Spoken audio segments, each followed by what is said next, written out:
आलस का परिणाम कहानी हिंदी में आलसी व्यक्ति की कहानी में एक मगलू नाम का व्यक्ति बिना कुछ किए ही अमीर आदमी बनना चाहता है और वह एक ऐसे अक्लमंद आदमी की खोज में निकल पड़ता है जो उसे रातों रात अमीर बनने का उपाय बता सके।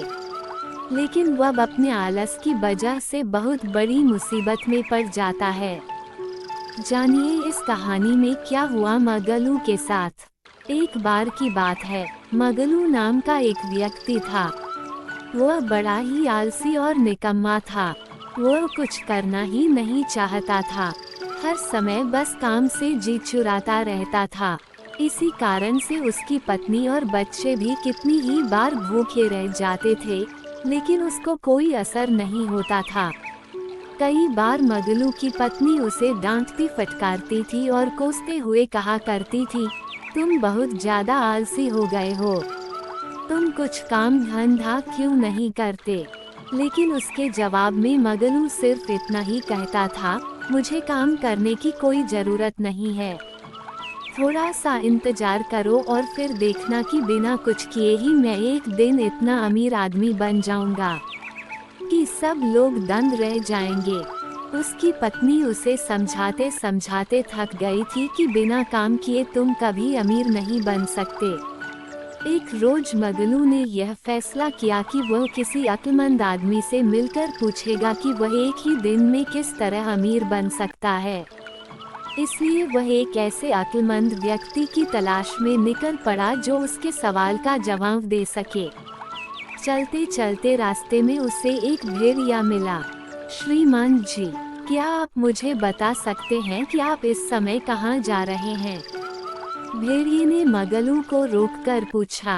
मगलू ने जवाब दिया, मैं किसी अक्लमंद आदमी की तलाश में जा रहा हूँ जो मुझे धनी होने का उपाय बता सके, जिससे कि मैं रातों रात अमीर बन जाऊँ। शायद वह अक्लमंद आदमी मेरी भी कुछ मदद कर दे। भेड़िए ने कहा, मैं पिछले 2 सालों से अपने पेट के दर्द से परेशान हो रहा हूँ। अगर वह अक्लमंद आदमी तुमको मिल जाए तो उससे ये भी पूछ लेना कि मेरे पेट का दर्द किस तरह ठीक हो सकता है।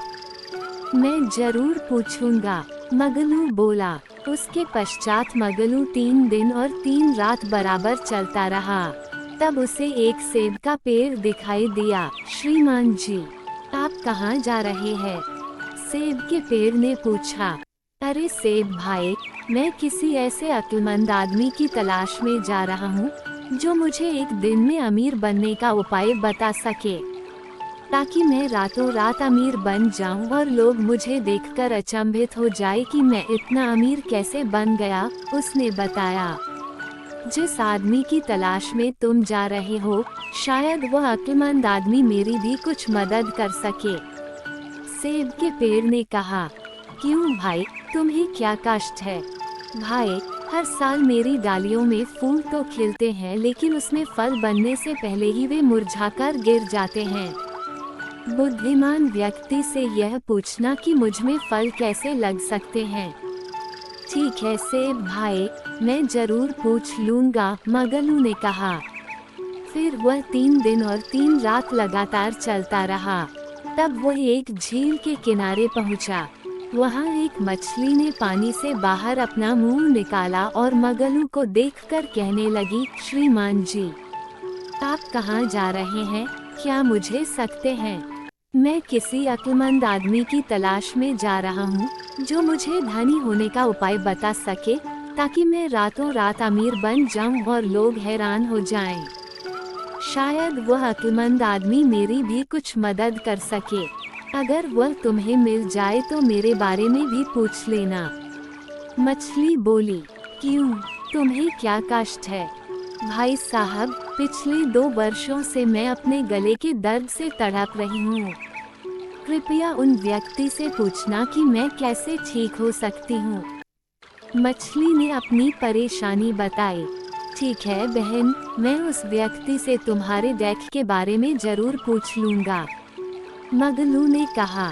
फिर वह 3 दिन और 3 रातें चलता रहा। अब की बार उसे एक बूढ़ा आदमी मिला। बेटा मगलू, तुम्हें क्या परेशानी है? बताओ, तुम क्या पूछना चाहते हो? उस बूढ़े आदमी ने मगलू से पूछा। उसके इस प्रकार पूछने पर मगलू को बहुत हैरानी हुई। मगलू ने पूछा, आपको मेरा नाम कैसे मालूम हुआ? मैं तुम्हें अच्छी प्रकार जानता हूँ, क्योंकि मैं वही अक्लमंद आदमी हूँ जिसकी तुम्हें तलाश है, और उसे तलाश करते हुए तुम यहाँ तक आए हो। बूढ़े ने कहा। बूढ़े की बात सुनकर मगलू बहुत खुश हुआ। उसने उसे बताया कि वो वहाँ क्यों आया था। उसने उसे भेड़िए, सेब के पेड़ और मछली के बारे में भी बताया।